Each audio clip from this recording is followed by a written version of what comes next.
Hong Kong बहुत सालों पहले ये मछुआरों का गांव हुआ करता था। आईफोन 50 प्रो मैक्स 256 GB का जो अमेजोन पे मैं देख रहा हूँ, इंडिया अमेजोन पे, वो 1,40,000 दिखा रहा है। मतलब कुछ 30,000 का डिफरेंस है भाई साहब। मतलब अभी मैं जा रहा हूँ टाइम स्क्वायर।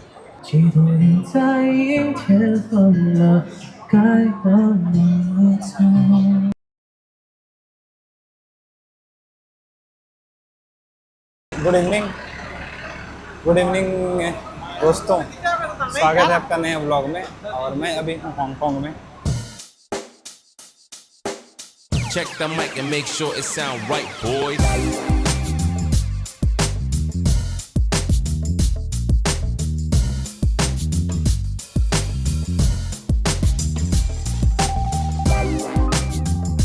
मैं सुबह पहुंच चुका था यहाँ पर आज, और सुबह पहुंचने के बाद एक्चुअली थक गया था बहुत। तो अभी शाम के 5 बज रहे हैं, हाँ 5:30 बज रहे होंगे, हाँ। तो थक गया था बहुत। थकने के बाद फिर मैं सो गया। मैं सोचा कि आराम से निकलेंगे। मुझे लगा था कि 12 बजे तक निकलेंगे, बट इतना ज़ोर से थका था कि मेरी आँख लग गई। और आँख ऐसी लगी कि सीधा 3 बजे जगा। फिर निकलते निकलते नहा वहा के निकलते निकलते 4 बज गए। फिर मैं जिस एरिया में हूँ वो कॉजवे बे में रुका हूँ, और मुझे मनी एक्सचेंज करने के लिए, क्योंकि जो अच्छा रेट मिल रहा था इधर ही मिल रहा था। ये आपका टिंग सिम सा सोई करके एक एरिया है इधर। तो मेट्रो लेके आना पड़ा। मेट्रो लेके आया मैं। थोड़ा बहुत मनी एक्सचेंज कर लिया था मैंने ये एयरपोर्ट पर। तो यहाँ आके मनी एक्सचेंज किया, सिम कार्ड लिया। और अभी बहुत ज़ोरों से भूख लग रही है, तो मुझे कुछ खाना है। सोच रहा ना आज कुछ मैकडोनल्ड्स वगैरह या KFC में खा जाए, उसके बाद दूसरा स्ट्रीट फूड खाया जाएगा, स्ट्रीट फूड ट्राई किया जाएगा। बट स्ट्रीट फूड का ना यहाँ पर बहुत ज़बरदस्त तरीके से चलता है। इतना ज़्यादा, जिस तरह से चाइना, अब सारा एशियन कंट्री में स्ट्रीट फूड बहुत ही फेमस है। अपन इंडिया में बहुत स्ट्रीट फूड जैसे मिलते हैं उस तरीके से। मैंने खा लिया वो मैकडोनल्ड से बर्गर और फ्राइज़ खा लिया, क्योंकि यार आज ना डे 1 है। तो और मुझे कुछ ऐसा नहीं खाना है जो मुझे पछतावा हो, और रिस्क नहीं लेना था। तो इसलिए मैंने मैकडोनल्ड से खाया।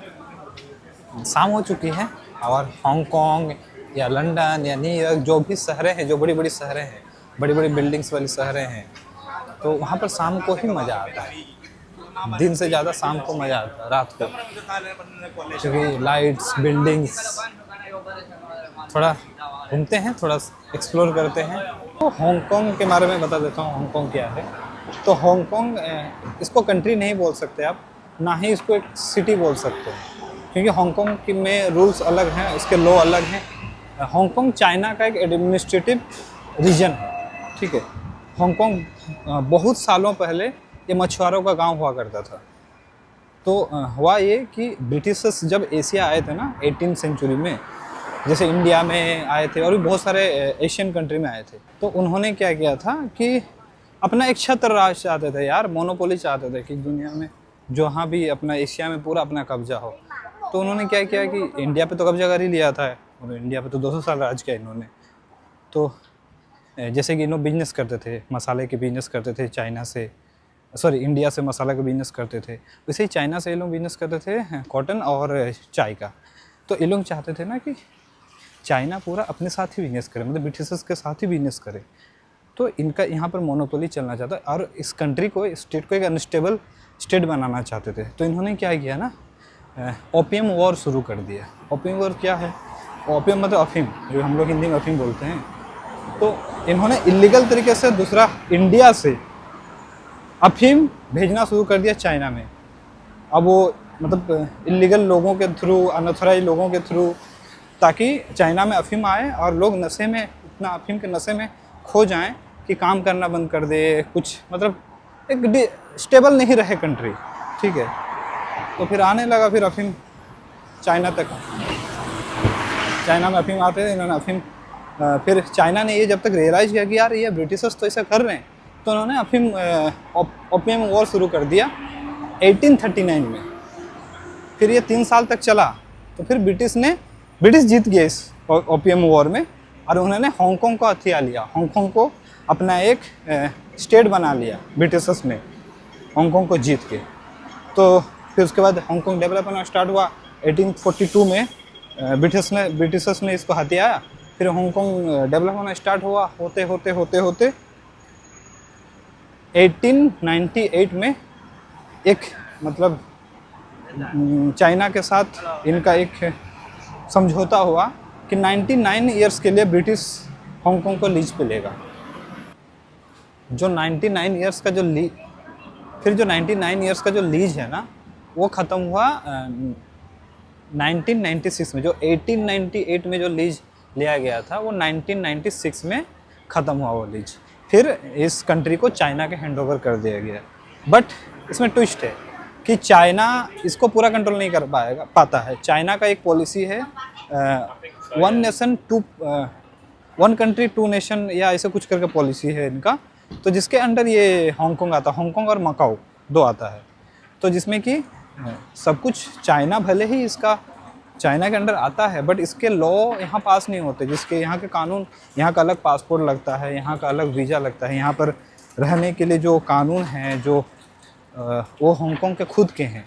सिर्फ चाइना क्या देखता है, चाइना देखता है अभी देखता है सिर्फ सिक्योरिटी वाला चीज़ कि हाँ सिक्योरिटी कैसा है इसका। ये भी तो इसमें भी बहुत कुछ हुआ था बीच में।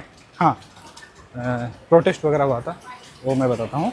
बट इसी बीच जिस ब्रिटिश ने रखा तो जो 99 ईयर्स के लिए लीज में, इसी बीच जापान के भी 3-4 साल 1941 से लेकर 1945 तक जब जापान ने वॉर लड़ा था चाइना के साथ, तो जब जापान ने वॉर लड़ा था तो जापान के पास भी 4 साल के लिए हांगकांग था। फिर जापान ने वापस दे दिया है। अच्छा, तो अभी 1996 से लेकर अभी तक ये चाइना के पास है प्रॉपर तरीके से। बट चाइना का रूल, जैसे मैंने बताया, चाइना का रूल प्रॉपर अप्लाई नहीं होता है। चाइना के पास एक रीजन है। चाइना के पास कब तक है, 50 साल। चाइना के पास कब, मतलब ये जो रूल है जो मैंने बताया कि चाइना के पास है, बट इसका चाइना के लॉ अप्लाई नहीं होते हैं। जो मेनलैंड चाइना के लॉ यहाँ पर अप्लाई नहीं होते हैं, वो 50 साल बाद पूरा चाइना का हो जाएगा। यानी 1996 से 50 साल बाद, अब समझ लो, यानी कि 2045-46 के आसपास मुझे लग रहा है कि ये पूरा चाइना के पास वापस पूरा का पूरा चल जाएगा। ठीक है। हांगकांग जो है ना, ये फोर्थ रैंक्ड है फाइनेंशियल ग्लोबल सेंटर में से दुनिया में, और ये 9th नंबर में आता है वर्ल्ड का सबसे बड़ा एक्सपोर्टर में, और 8th नंबर पे आता है इंपोर्टर में। मतलब 9th एक्सपोर्ट, 8th नंबर पे इंपोर्टर में आता है, सबसे ज़्यादा इंपोर्ट करने वाला। उसके बाद इसकी जो करेंसी होती है ना, जो करेंसी ट्रेड करते हैं दुनिया में, जैसे डॉलर है, युआन है और अपने इंडियन का रुपी है, तो उसमें ये 9th नंबर पे आता है मोस्ट ट्रेडेड करेंसी में, ये हांगकांग का जो डॉलर है। और ये HDI में, ह्यूमन डेवलपमेंट इंडेक्स में, ये आता है 4th नंबर पे। मतलब एशिया में कोई भी ऐसा कंट्री नहीं है, कोई भी ऐसा रीजन नहीं है जो टॉप 5 में आता हो। हांगकांग ही ऐसा है जो 4th नंबर पे आता है ह्यूमन डेवलपमेंट इंडेक्स में। और ये लाइफ एक्सपेक्टेंसी होता है ना हर कंट्री का, कि लोग कितने साल तक जिंदा रहते हैं। हांगकांग नंबर 1 पे है, उसके बाद जापान है। मतलब समझ सकते हो कि एक ऐसा रीजन जो कभी अपना, मतलब अपने पहचान के लिए लड़ रहा है, कभी यहाँ से वहाँ जा रहा है, कभी ब्रिटिशर्स के पास रहा, फिर कुछ साल तक जापान के पास रहा, फिर वापस ब्रिटिशर्स के पास आया, फिर वो ब्रिटिशर्स ने छोड़ा तो चाइना के पास आ गया। बेचारी की कुछ पहचान नहीं है, लेकिन डेवलपमेंट देख रहे हो आप इसकी। सबसे हाईएस्ट डेवलपमेंट से आता है ये। लोग यहाँ आते हैं मरते, मतलब आने के लिए मरते, रहने के लिए। तो समझ सकते हो आप। तो ये होती है डेवलपमेंट। कितने भी बाधाएं बीच में आ जाए, पर कितनी भी बाधाएं बीच में आ जाए, बट डेवलप करना मतलब करना है। मैं जा रहा हूँ मेट्रो स्टेशन, तो मुझे जाना है कोजवे बे करके, जिधर मैं रुका हूँ एक्चुअली। मैं वहाँ आपको दिखाता हूँ अच्छी, मतलब वो क्या है, वहाँ पर एक टाइम स्क्वायर है, जैसे न्यूयॉर्क में है ना टाइम स्क्वायर, तो उस तरीके से टाइम स्क्वायर है हांगकांग में भी एक। तो मतलब वो कुछ अलग ही है। मैं वहाँ जहाँ रुका था उसके, मेरे बिल्डिंग के ठीक नीचे ही बहुत अलग सीन है वहाँ पर, क्योंकि मुझे एक्सचेंज कराना था और इसलिए मैं इधर आया मेट्रो लेके। मैं उधर चलते हैं अभी। एक और चीज़ यार मैं बताना चाहूँगा कि यहाँ का ना मेट्रो, मतलब मुझे बहुत सही लगा, बहुत इम्प्रेसिव लगा यहाँ का मेट्रो। यहाँ की कनेक्टिविटी जो है ना बहुत सही है, मतलब कि बहुत इजीली आपको अगर मतलब आप सिर्फ मैप से भी अब आओगे जाओगे ना तो बहुत इजीली आपको हर चीज़, इवन कि कहाँ से निकलना है, कहाँ जाना है, किस गेट से निकलोगे तो किधर आपको सामने पड़ेगा, एग्जैक्टली लिखा हुआ है ABCDEF A1 A2 B2 C2, इतना डिटेलिंग के साथ मैंने कहीं नहीं देखा था। इम्प्रेसिव है। ये देखो, ये देखो, भीड़ है बहुत, ऑब्वियसली हाई डेंसिटी वाला सिटी है तो भीड़ तो रहेगा। तो अभी जा रहे हैं अंदर।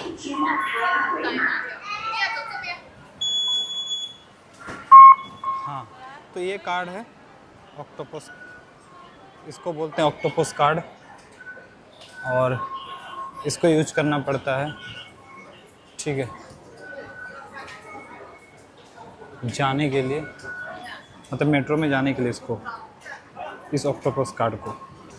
मैं कोशिश कर रहा हूँ कि आपको थोड़ा मेट्रो दिखा दूँ, आपको समझ में आ जाए कि मतलब इतना सही है ना कि मुझे कनेक्टिविटी और इनका सिस्टम बहुत अच्छा लगा। मतलब कि एक इंसान, और इंग्लिश और चाइनीज़ दोनों में लिखा हुआ है तो आपको प्रॉब्लम कुछ होने वाला नहीं है। हांगकॉन्ग, इधर कल घूमेंगे, इधर जाएंगे हम लोग, इस ट्रेन में जाएंगे। अभी हम लोग उतरना है एडमायरली। ये एक मेट्रो है, ये इधर जाती है, और ये एक मेट्रो है जो इधर जा रही है, मतलब अपोजिट, एक दूसरे को अपोजिट जा रहे हैं। तो मैं आया इस मेट्रो से, तो अभी मैं जा रहा हूँ एग्जिट, ये एग्जिट है। तो अभी जैसे कि मुझे लाइन चेंज करना है, ठीक है, तो बगल में ही था, तो ये है लाइन चेंज करना। तो मैं अभी स्टेशन, ये ब्लैक एडमायरली है, कॉजवे पे जाना है, तो लाइन चेंज हो गया। अभी शायद हाँ सेकंड स्टॉप, वहाँ उतरेंगे फिर निकलेंगे। मैं निकल चुका हूँ मेट्रो से। अभी एक मेट्रो चेंज करना पड़ा है, अभी दो, एक स्टेशन में और एक दूसरा स्टेशन में। तो मैंने डाल दिया था डेस्टिनेशन, और मुझे उसने बताया, गूगल मैप ने बताया कि मुझे F1 से निकलना है। तो जैसे आप देख सकते हो ये एग्जिट है सारा, ABCDEF, तो F उस साइड है, ठीक है ना, ये देखो F। तो हमें जाना है इस साइड तरफ, तो F जाएंगे तो F1 आगे है। मेट्रो में शूट इसलिए नहीं करता हूँ यार कि मेट्रो में ना बहुत सारे रहते हैं, भीड़ रहते हैं। मतलब खाली मेट्रो में अगर थोड़ा बहुत शूट कर भी लो तो चलता है, बट भरा हुआ मेट्रो में बहुत लोग ऐसे अच्छा नहीं, बहुत लोगों को अच्छा नहीं लगता है कि आप उसको जब फिल्माओ तो इसलिए मैं अवॉइड करता हूँ थोड़ा सा, ठीक है ना, क्या दिक्कत है। और थोड़ा सा प्राइवेट स्पेस हो जाता है लोगों के लिए, सब शांत से खड़े हैं तो बहुत ऑकवर्ड बन जाता है उनके लिए, मेरे लिए भी, तो इसलिए मैं अवॉइड ही करता हूँ। तो ये आ गया एग्जिट। अभी हम लोग F जाएंगे, F1, DEF है तो ये सीधा जाएंगे तो F मिलेगा, F के बाद फिर F1 आएगा। F का एग्जिट F है, ये DEF है, मतलब अब आगे F1 मिल सकता है, मुझे पक्का यकीन है F1 कहीं ना कहीं तो लिखा होगा। कितने रुपए कटते हैं देखते हैं, ये अपना ऑक्टोपस पास से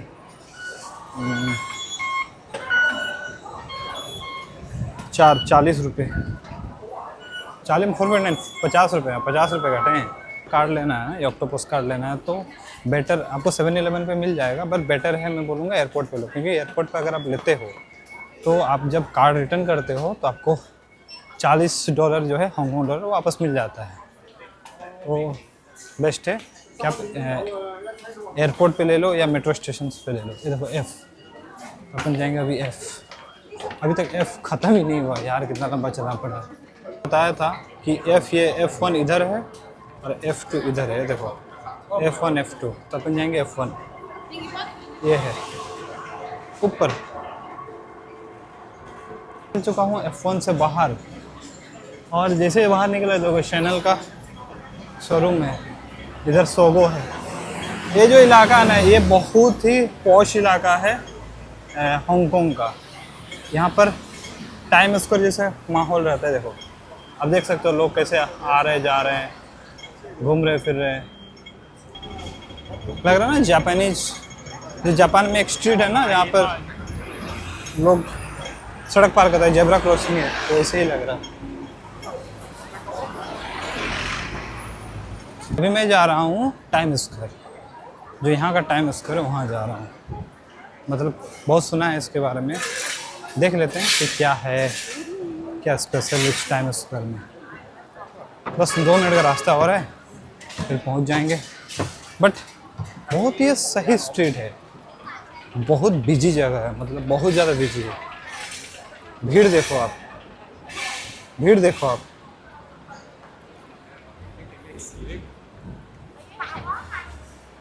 टाइम स्क्वायर, ये आप पहुंच गए हम लोग टाइम स्क्वायर। अब लोगों को देखो एक बार, भीड़ देखो कितनी ज़्यादा भीड़ है लोग। मतलब यहाँ पर हम लोग इंडिया में कैसे भीड़ है, उस तरीके से भीड़ है यहाँ पर यार, कुछ ज़्यादा ही लोग हैं। और मुझे लगता है ट्रैम व्रैम चलती है, देखो सड़क पे कैसे ट्रेन की लाइंस हैं, तो आ रहे हैं जा रहे हैं, कहाँ जा रहे हैं कहाँ से आ रहे हैं कुछ नहीं पता है, बट लोग जा रहे हैं और आ रहे हैं। स्कूल का सामने से गुजर रहा था तो मैंने देखा कि कुछ परफॉर्मेंस चल रहा, भीड़ लगी हुई है, मुझे पता नहीं क्या चल रही है। एक बंदा एक शीशे की मतलब दीवार लगी हुई है, उसके पीछे परफॉर्म कर रहा है, मैं दिखाता हूँ। ये बंदा है और देखो हम लोग भीड़ है, पूरे कैमरे में लेकर खड़े हैं, देख रहे हैं। फेमस तो होगा नहीं, फेमस होता तो वहाँ नहीं बैठे रहता। कुछ तो बोल रहा है यार। 唔好俾呢個天氣去影響到你嘅心情。係啊，咁啊，香港。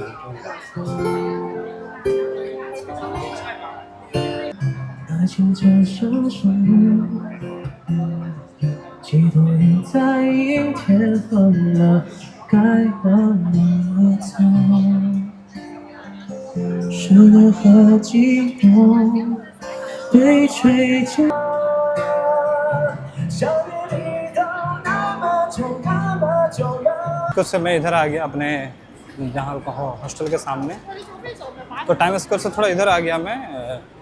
और यहाँ पर भी मतलब कॉशबे बे इलाका में ही हूँ मैं। और यार ये पूरा ही जगह ही वैसा है कि लोग बस भीड़ हैं। और ये क्योंकि ये मतलब कॉर्पोरेट ऑफिस हैं इधर, स्टोर्स हैं, मतलब बड़े बड़े ब्रांड्स के इंटरनेशनल ब्रांड्स हैं इधर। हांगकांग में बहुत सारे छोटे छोटे आइलैंड है, तो ये मेन आइलैंड है। अब बहुत बड़ा तो है नहीं हांगकांग, छोटा सा ही है। तो जिधर भी अब जाओ ऐसे ही लोग, भीड़ हैं पूरा। और रात को तो ऐसे हो चुका अभी, जैसे शाम होना स्टार्ट हुई है ना, जैसे ही शाम होना स्टार्ट हुई है सड़कों पे, यहाँ पर तो बहुत कम दिखा मैंने, मतलब कि सड़क पे ऐसे स्टोर लगाना शुरू कर दिए लोग पे। सड़क किनारे होते हैं ना स्ट्रीट पे जो स्टोर लगाते हैं, मोबाइल चार्जर वगैरह बेचते हैं और मोबाइल कवर वगैरह बेचते हैं वो सब।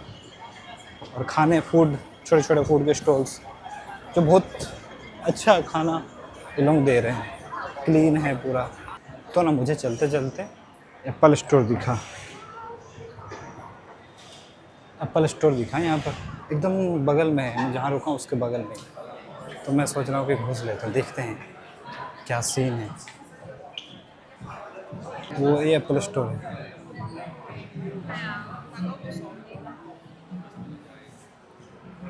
ये है एप्पल स्टोर। मैंने एक चीज़ देखा, नोटिस किया इस एप्पल स्टोर पे, यार यहाँ पर ना इतनी सस्ती है प्रोडक्ट, इतनी सस्ती है कंपेयर टू, अगर हम लोग कंपेयर करें इंडिया से। मैं अमेज़ॉन से ही कंपेयर कर रहा हूँ। जैसे कि अगर मैं आईफोन 15 प्रो का बात कर रहा हूँ, 15 प्रो ठीक है, तो आईफोन 15 प्रो अगर मैं यहाँ से 256 GB, ये देखो 256 GB कर रहा हूँ, तो ये 8,500 नहीं, हाँ 9,399 पड़ रहा है। आप यानी कि 10.5 के हिसाब से आप इसको हिसाब कर लो, कुछ 1,03,000 रुपया, 1,02,000 के आसपास पड़ रहा है। मैंने अमेज़ॉन पे देखा ये 1,33,000 का पड़ रहा है आईफोन 15 प्रो 256 GB। और आईफोन 15 प्रो मैक्स का 256 GB 10,000 ऐसा कुछ पड़ रहा है। यानी कि ये मुझे लग रहा है कि वही 1,11,000 10,000 के आसपास पड़ेगा। आईफोन 15 प्रो मैक्स 256 GB का जो अमेज़ॉन पे मैं देख रहा हूँ, इंडिया अमेज़ॉन पे, वो 1,40,000 दिखा रहा है। मतलब कुछ 30,000 का डिफरेंस है भाई साहब। मतलब 30,000 में आप अगर चाहो ना 20,000 में आप चाहो तो आपकी रिटर्न फ़्लाइट हो जाएगी इंडिया से हांगकांग के लिए। तो और 10-20 हज़ार रुपये एक्स्ट्रा का जोड़ दो तो घूम लोगे पूरा हांगकांग 4-5 दिन के लिए। मतलब यार क्या ही मतलब बन रहा है मेक इन इंडिया का फिर, अगर वहीं पर ही आप महंगे दे रहे हो। ये ना तो विजन प्रो मुझे एक टाइम पे ना बहुत लेने का मन था। ये विजन प्रो है और मैं सोच रहा था इसको लेने का, लेकिन बहुत महंगा है। इसको ना एक बार मैंने इस प्रोडक्ट को देखा नहीं था कभी, मैं सोचा था कहीं मिलेगा तो देखूंगा, बट कोई आसपास ख़रीदा नहीं है। तो अभी देखते हैं इस प्रोडक्ट को, मैं एक बार ना इसको ट्रायल लेने वाला हूँ। ये प्रोडक्ट कैसा है थोड़ा सा इसके बारे में थोड़ा ट्रायल लेना है। आईपैड का देखते हैं। आईपैड एयर, इसका प्राइस क्या होगा?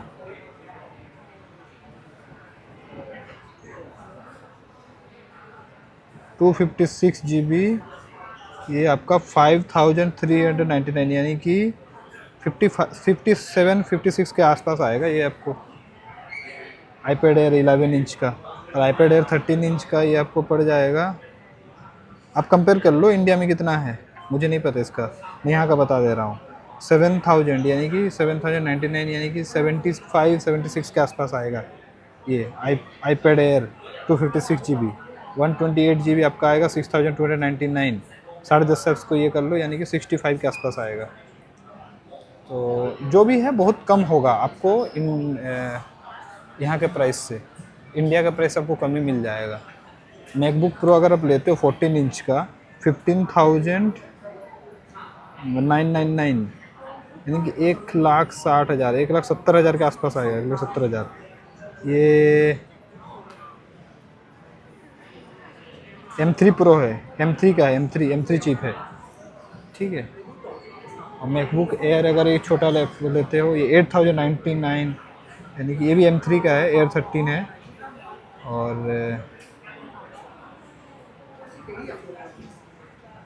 तो ये आपको पड़ जाएगा 95,000 के आसपास।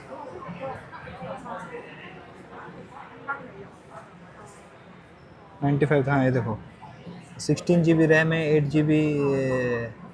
GB रैम है, 256 GB SSD है, रेटिना डिस्प्ले है, ये है। तो इतना में आ जाएगा आपको। एक्चुअली एप्पल विजन प्रो के लिए मैंने डेमो मांगा, तो ये आधा घंटा का प्रोसेस होता है जहाँ पर बैठ कर पूरा डेमो दिया जाता है कि पूरा एक्सपीरियंस ले लो, आधा घंटे एक्सपीरियंस। बट प्रॉब्लम ये है कि अभी पूरा शेड्यूल फुल है इनका और शाम हो चुकी है, इनका एप्पल स्टोर बंद करने का भी टाइम आ चुका है। तो इन्होंने बोला कि अब कल आ सकते हो तो आ जाओ। मैंने बोला ठीक है कल आ जाऊँगा। तो कल मैं 8 बजे का रात का अपॉइंटमेंट ले चुका हूँ, तो कल आऊँगा, एक बार एक्सपीरियंस लिया जाएगा, फिर उनको बताता हूँ कैसे है पूरा स्टोर। ये ऊपर का मैं दिखा रहा हूँ, ऊपर फ्लोर का, नीचे फ्लोर तक गया नहीं है, ठीक है। ऊपर फ्लोर मेरे को अच्छा लग रहा है, नीचे फ्लोर में तो खाली मोबाइल भरे हुए हैं। ऊपर फ्लोर में मोबाइल सिस्टम सब है, ठीक है।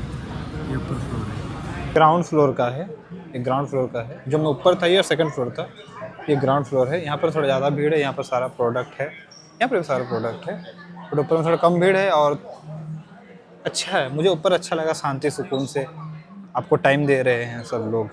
नोटिस किया कि यार जैसे कि आप कोई भी सामान खरीदने जाते हो, मोबाइल इलेक्ट्रॉनिक्स, जो स्टोर में जो हेल्प करते स्टाफ रहते हैं, यहाँ के एप्पल के स्टाफ का कुछ बात ही अलग है। यहाँ पर जो स्टाफ रहते हैं ना, इतने वेल बिहेव, इतने ट्रेंड रहते हैं ना, आपके साथ इतने अच्छे से बर्ताव करते हैं कि आपको लगेगा अभी ये फ़ोन ले लो।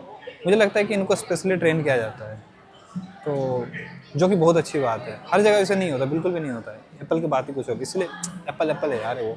हाँ, अगर आपको किसी भी एप्पल प्रोडक्ट का ना प्राइस चेक करना है, किस कंट्री में कितना प्राइस है, तो मैं आपको बहुत सिंपल सा सॉल्यूशन बताता हूँ। apple.com का वेबसाइट जाइए, एप्पल का वेबसाइट apple.com है, और वहाँ पर ना हर कंट्री का आपको अलग अलग वेबसाइट है, मतलब आपको कंट्री सेलेक्ट करने को मिलेगा।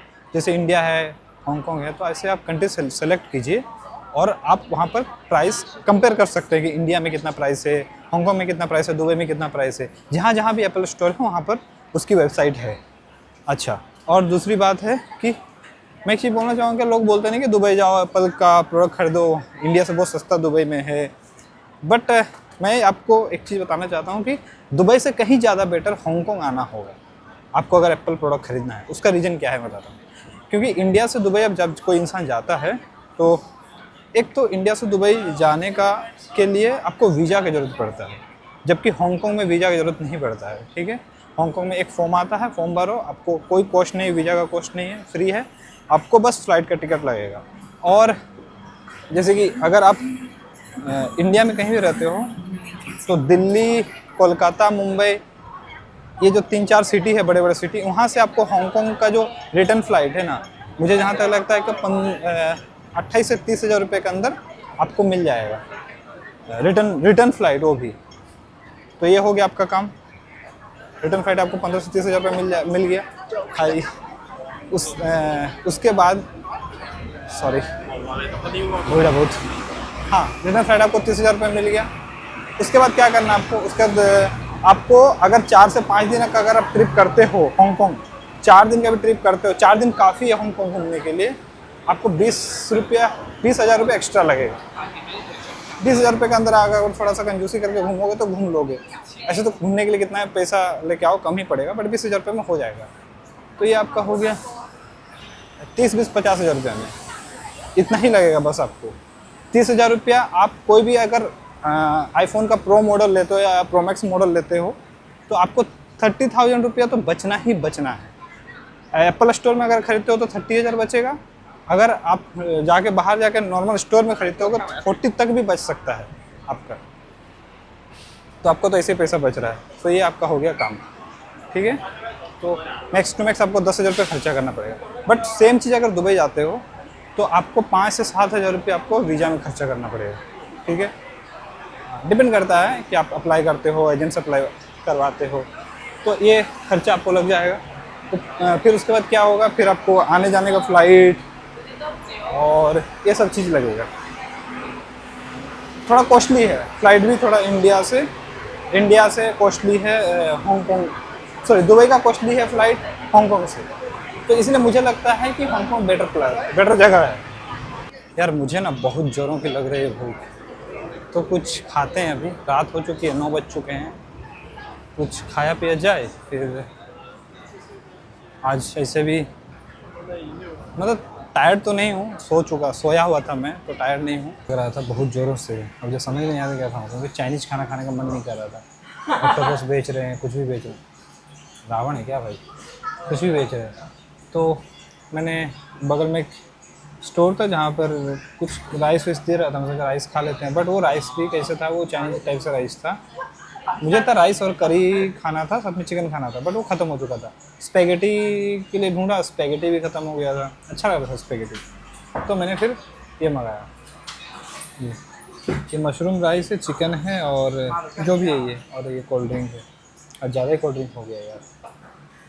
चलो खाते हैं यार। सच में बहुत हो गया आज के लिए व्लॉग, रात हो चुकी है, खा के चल जाता हूँ मैं, अभी आराम करूँगा। और बस इतना करते हैं, व्लॉग को ख़त्म करते हैं, मिलते हैं अगले व्लॉग पे, बने रहिए आप। और अच्छा लगा व्लॉग तो भाई सब्सक्राइब कर दो, तो शेयर भी कर दो, अच्छा लगेगा।